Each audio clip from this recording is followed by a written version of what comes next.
Hello, dear students. Today we are going to start our new unit, that is green skills. What is the basic meaning of green skills? Where we are talking about the environment, right? So, what is the meaning of the environment? Environment means our surroundings. Here we are talking about our surroundings, where you can breathe, or the water that covers the earth surface, the plants, the animals, everything considered in an environment, right? So we are having basically two types of the environment. One is the natural environment, another one is the human made environment. Natural environment means that comes from the nature. You can see here we are having the kind of the rain, air, minerals, everything that does belong your natural environment. You can divide basically your natural environment into two components. One is the biotic components and another one is the abiotic components.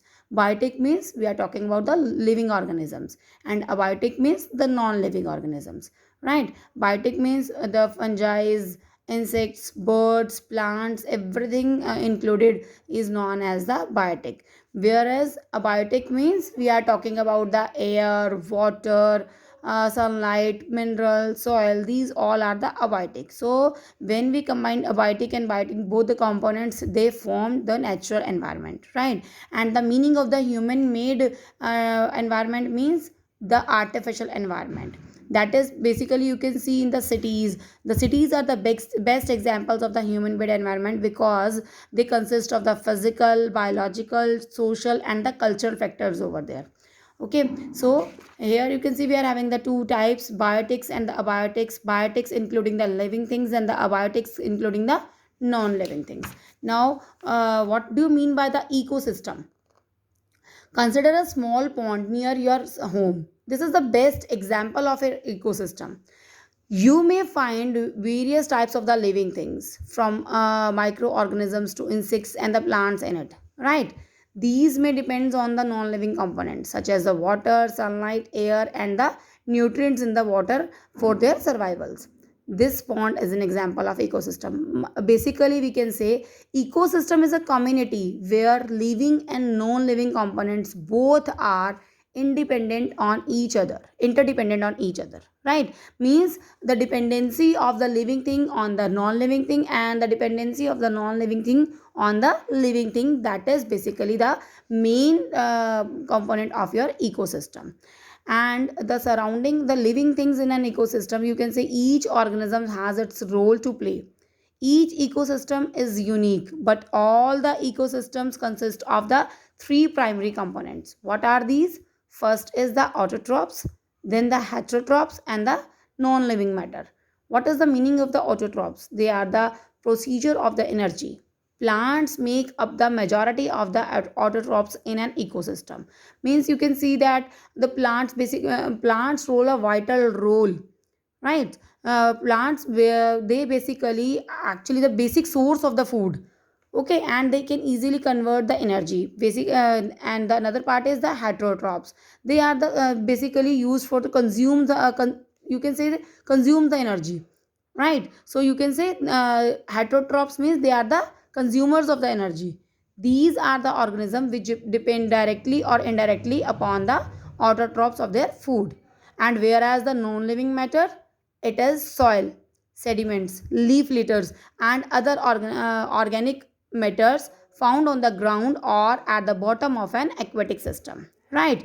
So now basic need of living organisms. What is the basic need of the living organisms? You know that every living organisms on earth needs some basic things to survive, right? Like you can see water, food, air. These are the basic things that every living thing required, right? So the amount and the type of these needs vary from organisms to organisms. For example, water is the basic need for survival, but the amount of the water a frog needs to survive is less than the amount of the water needed by the elephant.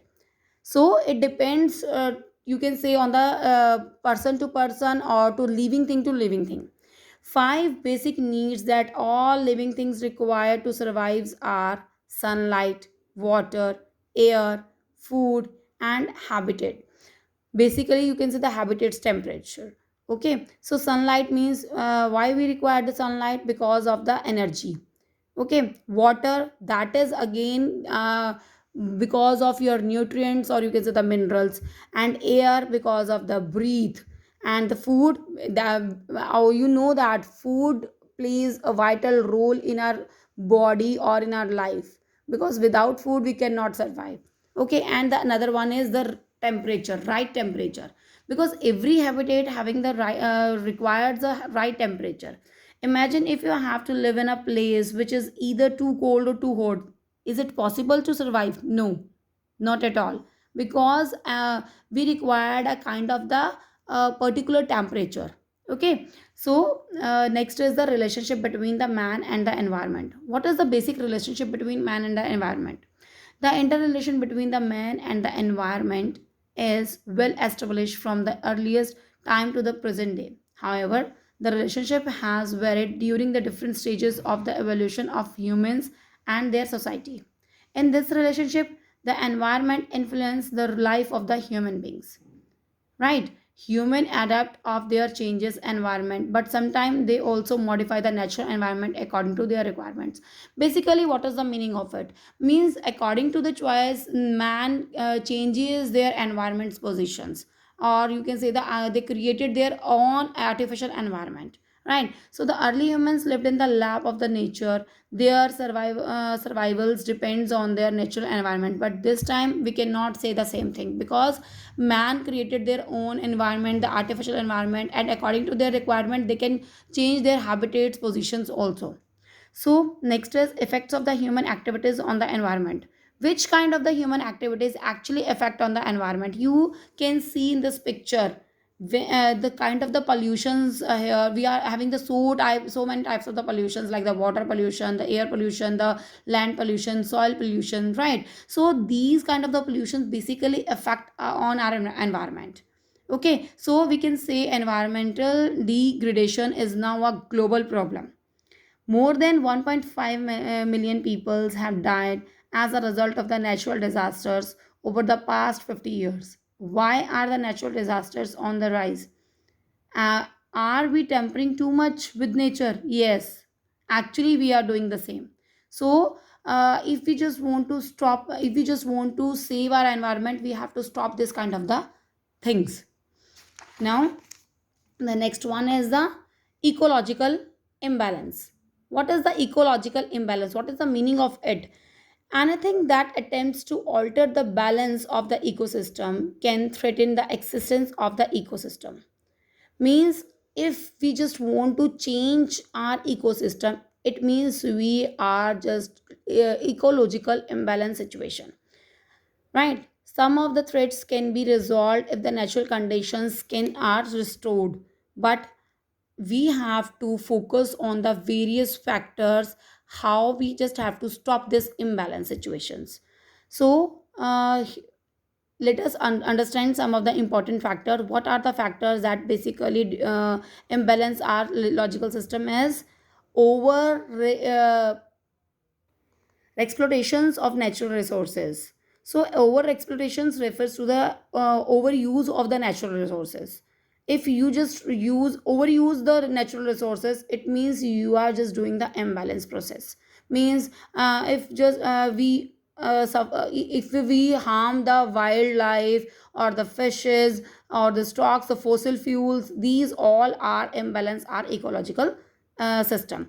Now next is the habitat destructions. Clearing of the forest to obtain the timber and the provide spaces for the either agriculture zones or urban development is called the deforestations, right? So we just have to stop this. Next is environmental pollution, that we already know. Water, land, air play a crucial role in the health of our ecosystem. Any kind of the pollution releases harmful chemicals into the environment, right? So poisonous gases will released into the environment that will harm our environment. So we just have to stop this kind of the things. Next is the greenhouse gas emission.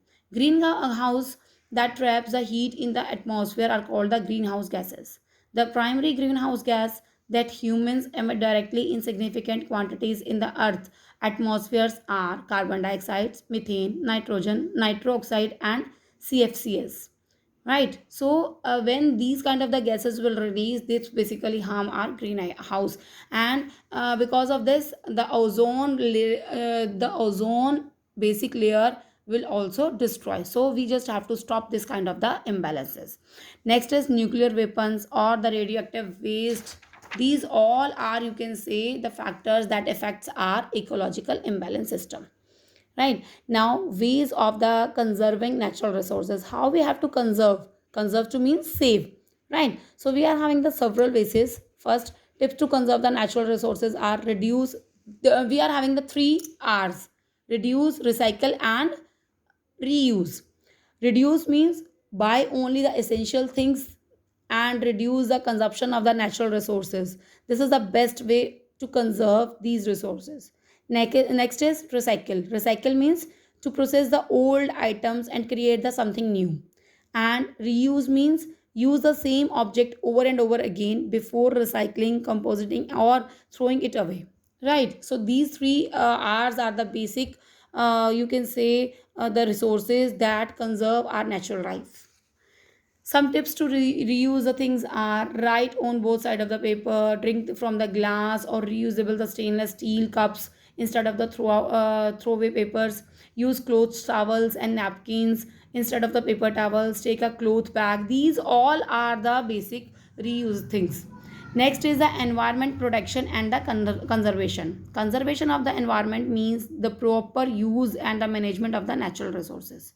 Means how we have to protect our environment and how we have to conserve our environment.